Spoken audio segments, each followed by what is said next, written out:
ఇక్కడ దృశ్యాన్ని చూసి మీరేదో వింత జీవి అని పొరపాటు పడకండి. ఇది క్రిమి కీటకాలను భుజించే ఒక మాంసాహారి మొక్క. దీని పేరు డ్రోసీరా. ఇది ఒక డ్రోసీరేసి కుటుంబానికి చెందిన మాంసాహారి మొక్క.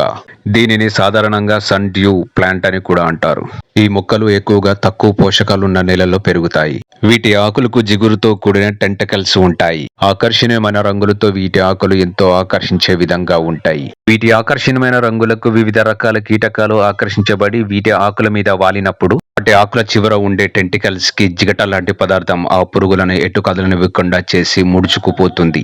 ఇలా ఆ కీటకాన్ని బంధించిన తర్వాత ఆ కీటకం చుట్టూ జిగటగా ఉండే పదార్థం చేరి దాని నుంచి కొన్ని రకాల ఆమ్లాలు విడుదలై ఆ కీటకం జీర్ణమయ్యేలా చేస్తుంది. ఇలా జీర్ణమైన కీటకం నుంచి వచ్చే వివిధ రకాల పోషకాలను శోషించుకొని ఈ మొక్క పెరుగుతుంది. మరి నా వీడియో కనుక మీకు నచ్చినట్లయితే please like and share, subscribe my dears.